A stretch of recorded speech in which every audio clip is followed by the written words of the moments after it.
Bonjour à tous et bienvenue sur la chaîne Wrestling Love. On se retrouve aujourd'hui pour une toute nouvelle vidéo. Et c'est une vidéo review de Game Changer Wrestling 56 Nights et de All Japan Pro Wrestling New Year Wars jour 2.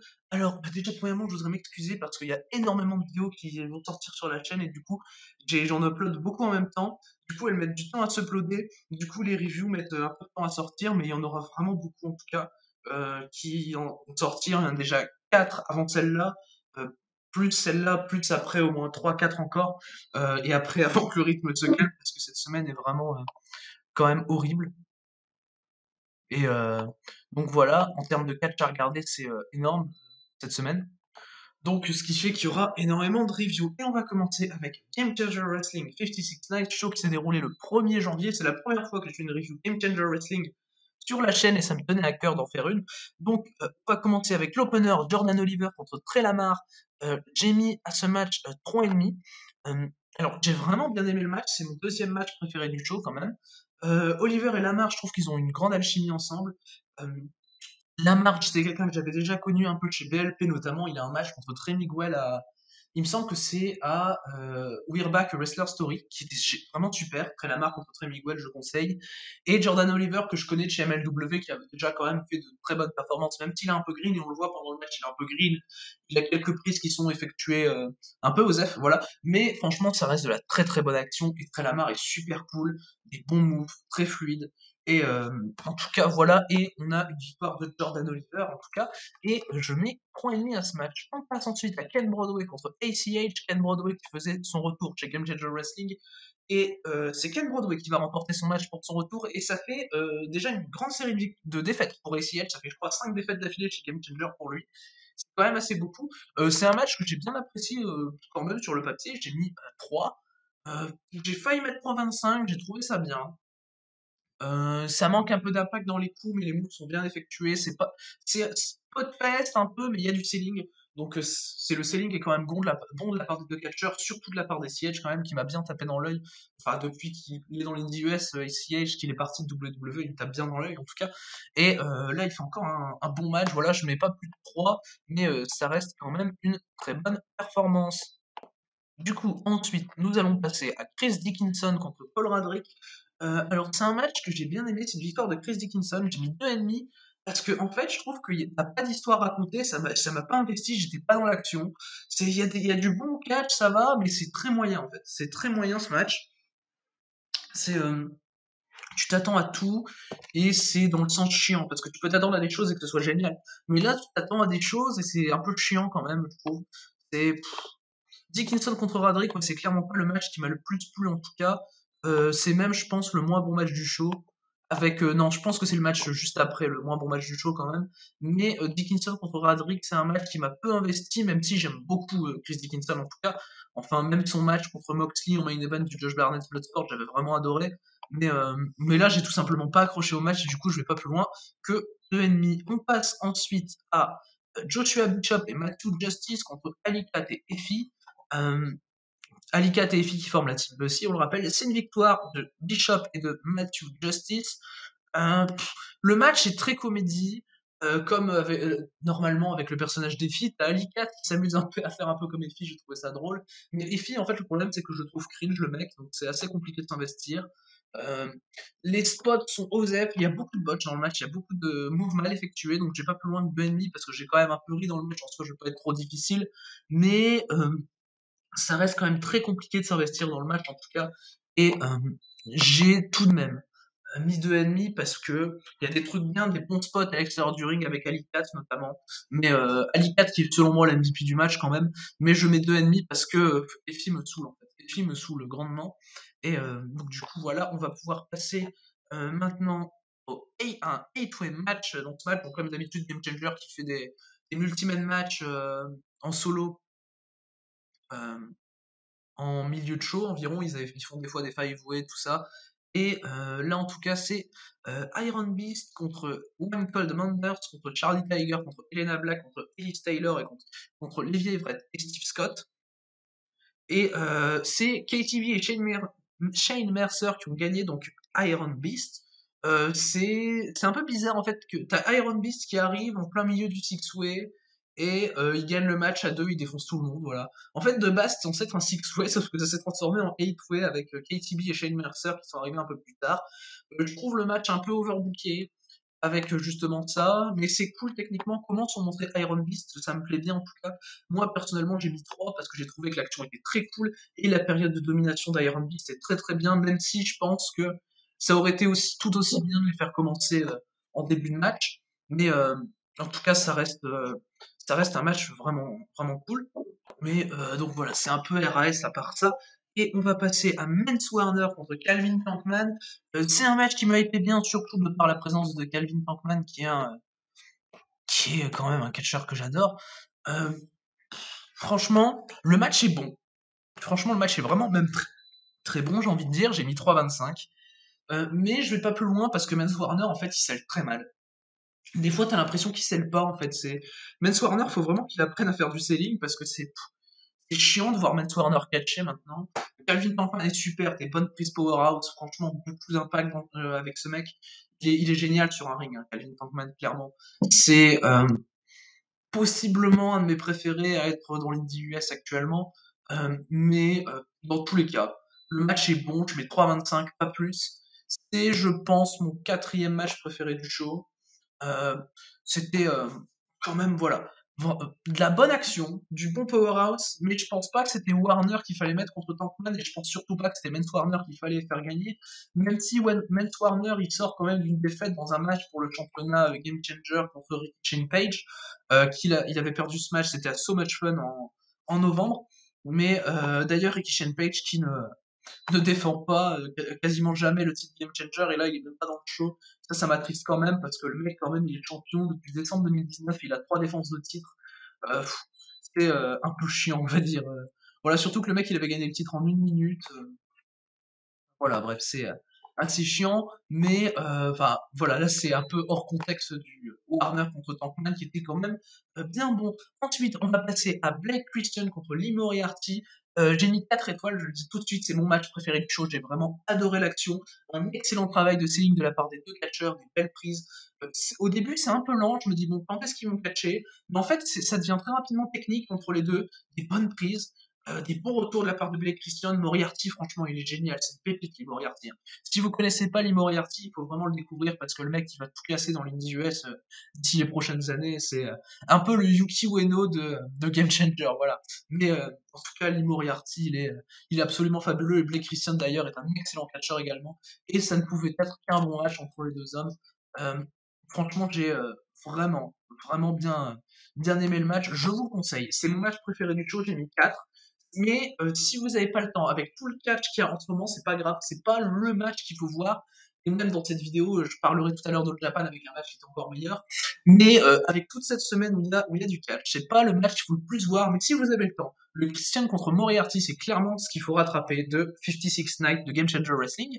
Et du coup, on va passer au main event. Je rappelle, c'est Blake Christian qui a gagné le match, hein. On va passer au main event. C'était un deathmatch entre Alex Colon et Atticus Cogar. Alors moi, comme vous savez, j'aime pas trop le deathmatch, je suis pas deathmatch du tout même. Et sauf que t'as Atticus Cogar dans le match. Et Atticus Cogar, c'est un mec pour lequel je marque très très fort, que je trouve badass, charismatique. Franchement, il y a même moyen que ce soit le meilleur des 440, qui est le clan de Rick Shane Page, l'actuel champion Game Changer Wrestling, comme j'ai dit un peu plus tôt. Et Atticus Cogar, en tout cas, c'est un mec que je kiffe.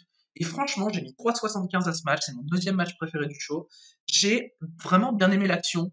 À certains spots vers la fin que je trouve inutiles, des dégagements que je trouve inutiles, des nocelles que je trouve inutiles, mais franchement, c'était un très très bon match. Atticus Cogar, il a eu des excellents spots, même Alex Colon, franchement, il est cool. Quand il se casse le light tube sur la tête, ça fait très très badass, j'aime bien ce que fait Alex Colon.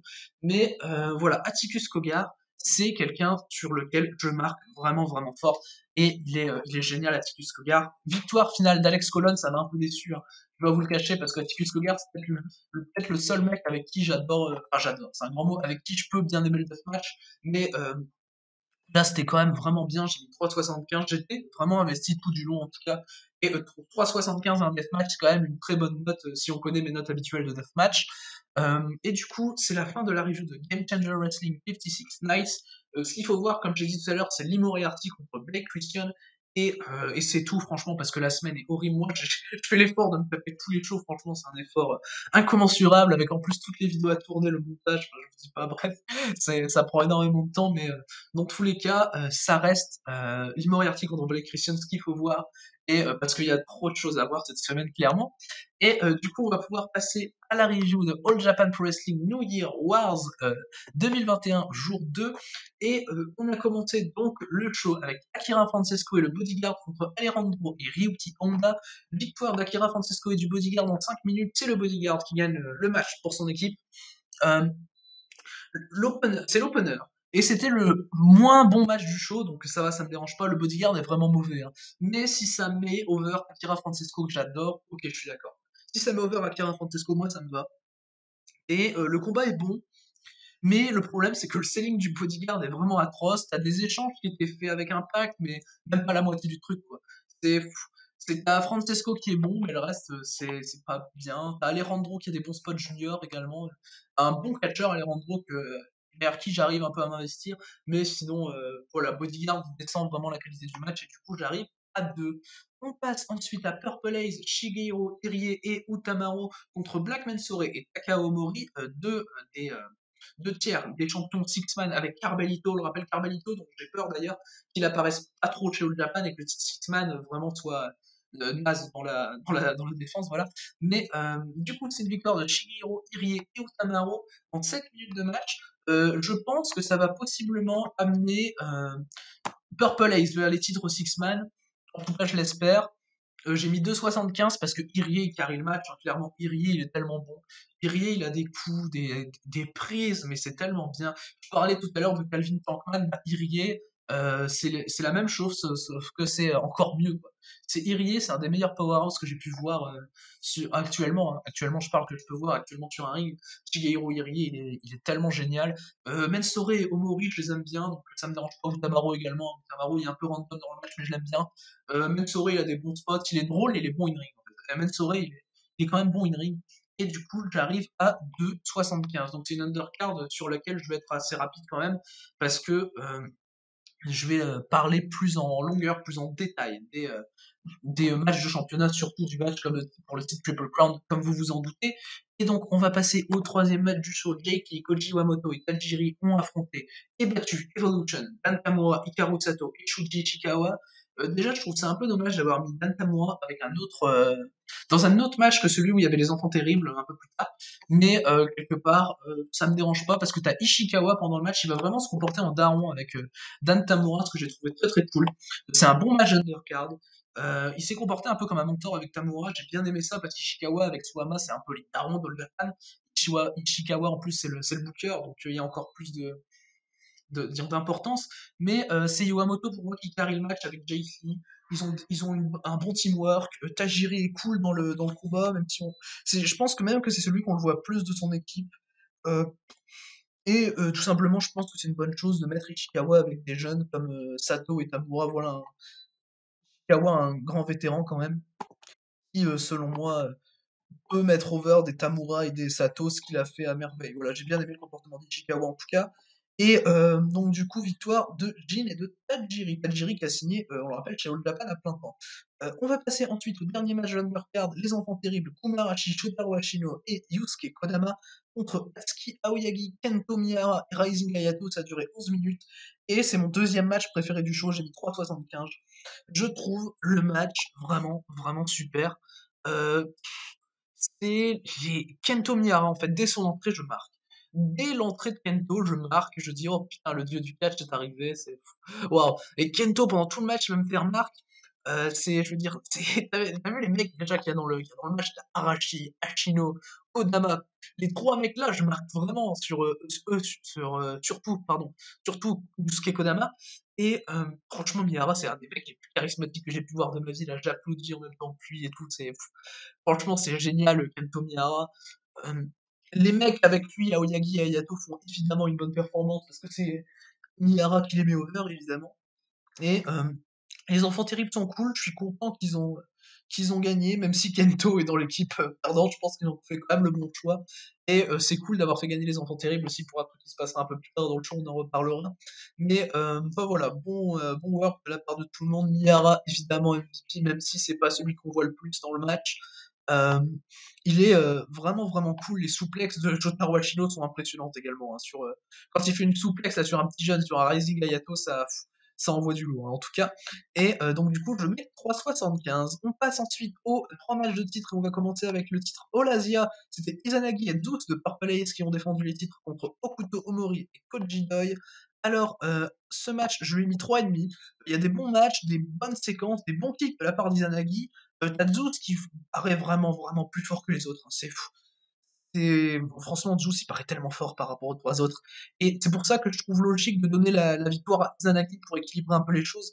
Même si je pense que Zeus aurait déjà dû perdre les titres à l'Asia, parce que je trouve que ça le freine un peu d'avoir ses titres. Ça le fait rester dans la mid-card, voilà. Un peu, on s'en fout. Je comprends pas pourquoi il laisse les titres sur Zeus. T'as un peu d'overbooking, même beaucoup d'overbooking pendant le match, beaucoup d'interventions de Kodama, d'Arashi, d'Irie. Et en tout cas, ça m'a un peu saoulé. Du coup, je mets 3,5, ça aurait pu être un 3,75, mais je mets que 3,5. Voilà, c'était intéressant, et Zeus c'est vraiment au-dessus de tout, hein. Dans le match, clairement, Koji Doi aussi fait une bonne performance, faut le signaler. Même Izanagi, hein, mais Zeus c'est vraiment au-dessus de tout pendant le match, et du coup, je mets 3,5 pour Purple Ace qui conserve les titres par équipe contre les enfants terribles. On passe maintenant au match pour le titre Gaora TV qui était un TLC match. Je le rappelle, TLC match. Euh, pour le Tigora TV entre Jun Kasai et Yoshitatsu. Et c'est Jun Kasai qui a remporté le match en 13 minutes. J'ai haï le match. J'ai détesté. C'est. Franchement, c'est horrible du début à la fin. Déjà que j'aime pas le deathmatch, mais alors là, je veux dire, Va me dire que c'est du catch de faire ça, quoi. C'est compliqué. C'est Jun Kasai, déjà. En plus, il gagne le match, ça me saoule vraiment fort. Le mec, il peut pas faire un match de catch au complet. Et voilà, et il gagne le titre Gaora TV de Yoshitatsu qui est montré fort pendant plus d'1 an, voilà. Pour le perdre contre un mec que je considère même pas comme un catcheur, donc voilà, c'est compliqué. Le mec essaie quand même de tuer plusieurs fois son Tatsu pendant le match. C'est, voilà, c'est compliqué, c'est très compliqué à voir. En tout cas, pour moi, je mets 1. Clairement, j'ai trouvé ça nul, hein, comme match, j'ai trouvé ça naze. C'est Takasa, il aura quand même mis 5 minutes à frapper avec autre chose qu'avec des armes. Il est quand même fort, hein, Jun Kasai, hein, putain. Enfin, voilà. Et en tout cas, du coup, Jun Kasai qui prend le titre Gaora TV. Et après le match, c'est Black Mansore qui vient de challenger accompagné de Takao Mori. Donc Black Mansore qui va être le premier challenger de Jun Kasai. Objectivement, je pense que Jun Kasai va conserver malheureusement parce que il va pas perdre dès sa première défense. Puis surtout qu'il a battu Yoshitatsu quand même. Enfin voilà. Je vois Kasai conservé contre Mensore. D'ailleurs, Mensore m'a bien fait rire pendant sa promo, là, comment il pointe ses doigts vers Kasai, là, ses mains, là, il me fait toujours ultra rire, en tout cas. Black Mensore, il est quand même très drôle. Et donc, du coup, on aura sûrement Black Mensore contre Jun Kasai pour le titre Gaora TV très bientôt. Et on va passer désormais au main event qui voyait Suwama défendre le titre Triple Crown contre Yuma Aoyagi. Déjà, t'as un excellent promo package. Ce qui est rare quand même que je vende ça chez All Japan, les promo packages en général, c'est plus chez Noah que je kiffe vraiment, euh, ou chez DDC d'ailleurs. Mais là, le promo package pour présenter Aoyagi comme un mec, un petit jeune, en fait, ils veulent le rendre épique en fait, et ils y arrivent tellement bien. Et t'as Suwama avec Ishikawa, les mecs, c'est les darons, on voit qu'ils ont perdu les petites tags hier. Et je veux dire, et tu vois Aoyagi faire son entrée, tu sens clairement qu'il y a un truc, tu sens clairement qu'il y a de l'électricité dans l'air. Euh, Suwama, il fait son entrée, Suwama, il est génial. Suwama, il est vraiment, vraiment incroyable. Et d'ailleurs, pendant tout le match, je vais marque très fort sur Suwama, hein, ça, c'est comme d'habitude, voilà. Et du coup, on a le match. On a le match pour le Triple Crown. Et c'est un match que j'ai trouvé vraiment génial. J'ai mis 4,5. Je trouve que t'as tellement de bonnes actions, des coups, ils sont tellement forts. Putain, Suwama, c'est quand il fait un gros move, le mec est incroyable. Putain, quand il fait un drop kick, Suwama, je suis debout, quoi. Franchement, les dropkicks de Suwama, c'est quelque chose d'incroyable. Et Aoyagi, c'est un babyface qui est vraiment génial, en tout cas. Yuma Aoyagi, il a vraiment fait un travail excellent pendant tout le match. Mais Suwama, les souplex, les atemi, les belly to belly, là, oh là là, qu'est-ce qu'il frappe fort, Suwama. Mais ses prises, mais c'est impressionnant, putain, je veux dire, Suama, c'est un catcheur qui est absolument fabuleux, quoi. Je comprends qu'on puisse ne pas aimer son style de catch, mais putain, quand on aime, qu'est-ce qu'il est bon, Suama. Oh, waouh! Mec a 44 ans, et waouh, incroyable. Suama, il est fou. C'est un de mes catcheurs préférés actuellement, c'est un des meilleurs catcheurs de l'année 2020, et c'est franchement, son match là. Déjà là, il commence l'année Suama en faisant un 4-3 quart avec les titres tag, et le lendemain, il fait un 4,5 en défense de Triple Crown. Voilà. Ça, c'est ce que j'appelle bien démarrer l'année pour Suama. All Japan, il y a moyen que ce soit la compagnie de l'année, tiens, quand j'y pense d'ailleurs. Parce que les mecs, dès le 3 janvier, ils claquent deux gros matchs. Et non, en tout cas, j'ai quand même préféré le match pour les titres tag d'hier parce qu'il y avait plus de storytelling. Mais là, t'as quand même Aoyagi qui tente plusieurs fois de faire son Dragon Sleeper comme quand il avait battu Suama la veille pour gagner les titres tag. Et mais franchement, Suama, c'est un des mecs. Le mec peut pas m'ennuyer. Il peut pas m'ennuyer une seule seconde, Suama. C'est impossible que je m'ennuie devant un match de Suama. Le mec est fabuleux, tout est fabuleux, les lariats, les putains, ça a tellement d'impact. Franchement, ouais, j'ai vraiment, vraiment marqué sur Suama. Et Aoyagi, c'est un tellement bon babyface que j'ai marqué aussi sur Aoyagi. Je savais même plus pour qui être en fait, alors que de base, je suis vraiment, vraiment pour Suama. Parce que j'adore ce mec, c'est un de mes catcheurs préférés. Et franchement, il y a des moments où je disais, allez Yuma, allez! Et franchement, ouais, en tout cas, c'est un match génial hein, qu'il faut voir pour moi. C'est un gros 4,5. C'est, franchement, c'est s'il n'y avait pas eu le match de titre tag, la veille, j'aurais peut-être mis 4-3K honnêtement. Mais là, je reste sur 4,5. C'était vraiment un excellent match. Et du coup, le show dans l'ensemble, d'ailleurs, j'ai oublié d'en parler avant que j'oublie. Shotaro Ashino a challengé Suama pour le championnat Triple Crown après le match. C'est un match que j'attends beaucoup. Il y en a déjà eu un qui a eu lieu à huis clos en juin dernier. Euh, et Ashino n'avait pas pris le titre. Donc là, je pense que cette fois-ci, s'il donne une deuxième chance au titre Triple Crown à Shotaro Ashino, c'est qu'il va, selon moi, remporter le titre. Et s'il gagne pas, je vois Puma Arashi gagner le titre de Suama. De toute façon, que Ashino gagne ou que Ashino ne gagne pas, je vois Puma Arashi remporter le Champion Carnival pour aller gagner ce que Ashino n'est pas arrivé à gagner, ou bien pour être le premier challenger de son coéquipier. Voilà. Et, pour moi, ça fait sens, mais en tout cas, voilà, Shotaro Ashino contre Suama, c'est la prochaine affiche de championnat Triple Crown. Du coup, le show pour moi, il faut vraiment voir le main event. Euh, le match de titre All Asia aussi, peut-être. Non, franchement. Mais le problème, c'est qu'avec tout le catch qui est en ce moment, si vous voulez vraiment voir que les gros matchs, en tout cas dans l'ensemble de la review, voilà, là je vais parler aussi de Game Changer. Faut voir en priorité, évidemment, Suama contre Yuma Oyagi pour le Triple Crown, et faut voir Lee Moriarty contre Blake Christian du côté de chez Game Changer Wrestling. Et donc, du coup, c'est la fin de cette vidéo sur Game Changer et All Japan. Je vous dis en attendant les prochaines vidéos qui vont être vraiment nombreuses sur la chaîne, je vous dis à la prochaine.